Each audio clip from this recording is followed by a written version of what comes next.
jumpa lagi dalam podcast kita, Kata Karebato. Kali ini saya, Christine Dwi Fatmin Saliska, akan menemani penonton di rumah selama beberapa menit ke depan. Tentunya di kesempatan kali ini, kita kedatangan tamu yang sangat spesial. Beliau adalah salah seorang staf yang sudah cukup lama bekerja di Balai Rehab BNN Badoka Makassar. Langsung saja kita kenalkan Bro Saldi. Mungkin Bro Saldi boleh memperkenalkan diri kepada penonton di rumah. Assalamualaikum warahmatullahi wabarakatuh. Selamat pagi teman-teman di seluruh yang nonton acara ini.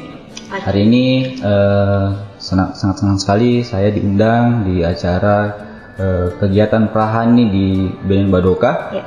Dan saya juga sangat berterima kasih kepada teman-teman Humas di BNN Badoka yang dimotori oleh Bro Uya, ada Bro Rehan juga, dan teman-teman yang lain, sehingga acara ini bisa terlaksana dengan baik. Oke, Bro Saldi mungkin boleh memperkenalkan dirinya dari sebelumnya bekerja di Balai Rehab BNN Badoka ini. Sebelumnya Bro Saldi bekerja di mana, dan selama di Balai Rehab BNN Badoka ini sudah berapa lama berkecimpung di dunia konselor adiksi ini? Jadi awalnya masuk di sini itu saya diterima sebagai perawat, karena saya memang background dari perawat. Oh, sama berarti. Background perawat. Awalnya sih masuk 2011. Terus sudah itu langsung masuk ke seksi medis. Oke. Mungkin dari itu 1 tahun saya langsung ada keinginan untuk melanjutkan lagi karir, pengalaman. Makanya saya coba untuk mendaftar ke kanselor. Dari situ kanselor sampai sekarang. Sekarang sampai 2021 sudah 9 tahun ya. Okay. 9 tahun. Sekarang dipercayakan sebagai program manajer di Balai Rehabilitasi BNN Badoka. Oke. Baik, berarti Bro Saldi ini sudah sangat berpengalaman ya di bidangnya. Dalam rangka Hani juga, jadi kita akan sama-sama berbicara beberapa menit ke depan, berbincang-bincang bersama tentang model terapi apa sih yang digunakan di Balai Rehabilitasi BNN Badoka Makassar ini. Mungkin dari Bro Saldi bisa menjelaskan kepada penonton di rumah. Oke, bagus sekali pertanyaannya. Jadi kalau kita bicarakan model terapi yang digunakan oleh BNN Badoka sendiri, yang pertama itu mungkin konsep terapi yang harus kita pahami, bahwasannya tidak ada terapi yang betul-betul pas buat klien. Karena kalau ada yang mengatakan terapi ini lebih bagus, terapi ini lebih cocok, berarti itu bukan dikatakan terapi. Karena yang namanya terapi disesuaikan dengan kebutuhan dan kondisi klien atau orang yang sedang menjalankan rehabilitasi. Kalau model terapi apa yang digunakan di BNN Badoka? Model terapinya itu menggunakan istilah Kareba. Kareba itu adalah kampus rehabilitasi BNN Badoka. Kalau dari kata kampus, berarti di situ kita mengenal istilah seperti ada yang belajar, ada yang mengajar. Intinya kayak orang di kampus lah begitu.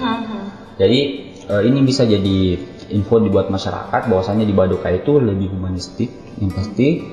Terus tidak ada istilahnya kekerasan atau pemukulan dan lain-lain, lebih humanistik.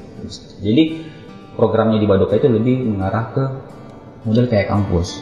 Jadi setiap hari belajar, Senin sampai Jumat, ada kelasnya, ada kelas khususnya. Terus mereka mendapatkan kegiatan-kegiatan seperti survive di sosial, survive di masyarakat gitu. Oke, jadi tidak ada jenis terapi khusus, jadi ada istilahnya namanya Kareba seperti itu. Oke. Untuk model terapi ini sudah berapa lama diaplikasikan di Balai Rehabilitasi BNN Badoka Makassar, Bro? Jadi model terapinya itu digunakan baru kali ini, kira-kira 2020, baru di launching, terus baru diterapkan 2021 tahun ini. Karena memang tadi dari awal Badoka dibentuk sampai sekarang itu memang betul-betul kita bisa mengupgrade terapi yang betul-betul apa sih yang dibutuhkan buat klien setiap tahunnya. Gitu. Berarti sebelum dari penggunaan model terapi Kareba ini, apa saja jenis terapi yang digunakan di balai? Biasanya yang kalau kita kenal istilahnya TC, terapi di community. Oke. Jadi terapi yang mengandalkan komunitas. Terus berubah lagi menjadi ITP, Individual Treatment Plan. Jadi terapi mengandalkan individu klien. Sekarang modelnya berlaku istilahnya Kareba. Jadi kayak kampus rehabilitasi dan Badoka dengan model 2 in kampus dan out kampus. Jadi ada in kampus itu tadi yang belajar di kelas, out kampus itu di luar program. Nanti juga di luar program itu di Badoka sendiri ada linknya atau ada jejaringnya seperti di BDI mereka diasah kemampuan skillnya, terus ada pergi magang kayak di salah satu hotel. Oke. Untuk yang in kampus nih, Bro Saldi, klien yang dalam include di in kampus itu apakah ada batasan usianya, usia sekian sampai sekian yang bisa in kampus, dan out kampus usia batasannya berapa, Bro Saldi? Oke, bagus. Kalau di in kampus itu kita beda-bedakan.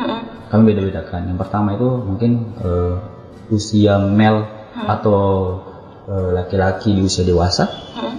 Terus laki-laki di usia anak dan remaja dan perempuan. Jadi dari ketiga unsur itu yang kita bedakan kebutuhannya. Oke. Nggak mungkin lah di saat klien yang usia anak dan remaja kita berikan dia edukasi terkait tentang kerja, karena kita fokusnya ke pendidikan. Oke. Jadi dibedakan ya sesuai dengan usia klien tersebut kalau gitu ya. Untuk alasan penggunaan model terapi Kareba ini apa, Bro Saldi? Sampai tercetus dari TC sebelumnya terapi community menjadi Kareba. Oke. Iya. Jadi di masyarakat itu kan biasanya ada paradigma kalau mereka itu sangat sulit untuk terbuka saat ada keluarga atau ada orang terdekat yang masuk ke rehab. Biasanya mereka ditanya, si A kemana?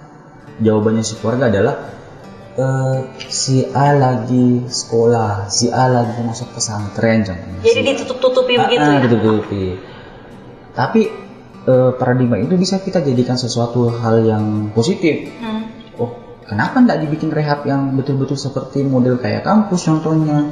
Kenapa tidak dibikin rehab seperti model kayak sekolah contohnya? Kenapa tidak dibikin model kayak begitu? Ada itu pimpinan sendiri yang mengusulkan model itu. Yang semenjak dari Dr. Iman Firmansyah betul-betul bisa mensupport teman-teman yang ada di klinikal sehingga model itu bisa terlaksana. Oke. Tadi Bro Saldi juga sempat menyebutkan in kampus juga kan itu proses pembelajaran seperti begitu, seperti pendidikan. Untuk tenaga pengajarnya sendiri mungkin berasal dari mana, Bro Saldi? Kalau dari tenaga pengajarnya itu sendiri, yang pertama SDM yang ada di sini. Oke. Jadi SDM yang ada di sini tuh alhamdulillah sangat banyak. Ada yang dari memang latar belakang kesehatan, latar belakang sosial, ada latar belakang dari konseling sendiri. Terus kalau dari luar kita biasa kerjasama dengan teman-teman dari universitas yang memang khusus buat ngajar. Jadi biar lebih bervariasi juga. Jadi tidak selamanya itu terus yang membawakan kelas atau grup. Jadi klien juga mendapatkan nilai tambah yang lain. Oke. Dalam menggunakan model terapi Kareba ini selama kurang lebih setahun ini, apakah ada kendala yang ditemukan dari Bro Saldi sendiri? Kalau kendalanya pasti ada, dan itu semua ditemukan di semua model terapi. Kendalanya itu yang lebih pertama adalah kesiapan dari sumber daya itu stafnya sendiri untuk menjalankan setiap momen atau setiap kegiatan terkait model terapi Kareba. Dan itu harus jadi semacam tantangan juga buat teman-teman yang ada di sini, bahwasannya jangan berpuas diri dengan apa yang sudah didapatkan di sini. Apa yang sudah dimiliki harus terus dikembangkan, terutama ilmu pengetahuan terkait drugs atau penggunaan narkoba. Jadi nanti sehingga betul-betul klien mendapatkan apa yang betul-betul menjadi kunci kenapa dia bisa menggunakan dan apa yang menjadi kunci untuk dia berubah. Oke. Mungkin Bro Saldi bisa menyampaikan kepada penonton di rumah mungkin yang ada keluarganya atau siapapun mungkin yang terlibat dalam penggunaan narkoba untuk menyampaikan ayo rehab, karena rehab itu gratis dan tidak dipungut biaya dan tidak ada kekerasan. Mungkin boleh menyampaikan ke kamera. Oke, terima kasih. Pertama mungkin saya mau bilang sama orang yang menyaksikan kegiatan hari ini bahwasanya jangan mendekati narkoba, jangan coba-coba dengan narkoba, jangan menyentuh dengan narkoba. Dan apabila teman-teman atau ada yang sudah terlanjur mendekati, menyentuh dan mencoba, ayo rehab. Jadi jangan sampai ini saya takutnya ajakan ayo rehab ini semacam paradigma yang salah ke masyarakat. Oh iya. Oh ternyata orang tidak apa-apa pakai narkoba karena ada rehab. Jangan gitu. Itu mungkin yang harus kita ubah. Jangan dekati, jangan sentuh dan jangan mencoba. Kalau teman-teman belum mengarah ketiga itu, jangan dekati. Itu aja dulu. Kalau teman-teman sudah betul-betul masuk, mendekati, mencoba atau menyentuh, ayo rehab. Dan teman-teman yang sudah pernah menjalin rehabilitasi, pertahankan pemulihannya di luar. Karena pemulihan di luar itu lebih sulit dipertahankan dibanding pemulihan dari rehabilitasi. Itu dari saya. Oke, sangat motivasi sekali kata-kata dari Bro Saldi. Mungkin terakhir saya ingin menanyakan, selama kurang lebih 9-10 tahun bekerja di Balai Rehab BNN Badoka ini, suka duka secara personal dari Bro Saldi yang dirasakan dalam menjalani tugas di Balai Rehab BNN Badoka ini, terlebih khusus dalam menangani klien atau pasien yang menggunakan narkoba. Suka dukanya banyak ya. Cuma saya mau mengatakan seandainya ada tempat yang lebih banyak berfungsinya selain tempat ibadah dari gereja atau masjid, pura, wihara, itu rehabilitasi. Karena di rehab itu, tempat itu dia bisa mengubah orang walaupun dalam jangka waktu yang singkat 3, 6 atau 12 bulan, tapi dia bisa mengubah orang di situ. Tempat ini sangat betul-betul bermakna, baik yang menjalani rehabilitasi maupun yang bekerja di sini. Oke. Mungkin singkat perbincangan kita kali ini, tapi sangat amat bermanfaat untuk penonton di rumah bisa meresapi dan memaknai apa yang telah kami bicarakan. Sebagai penutup, saya akan mengajak Bro Saldi untuk menyuarakan slogan kita. Jadi slogan itu War on Drugs, ayo rehabilitasi gratis Ji. Karena kita dari daerah Makassar. War on Drugs, ayo rehabilitasi gratis Ji. Oke. 1, 2, 3. War on Drugs, ayo rehabilitasi gratis Ji. Sekian dari podcast Karebatol kali ini, dan sampai bertemu di pertemuan berikutnya.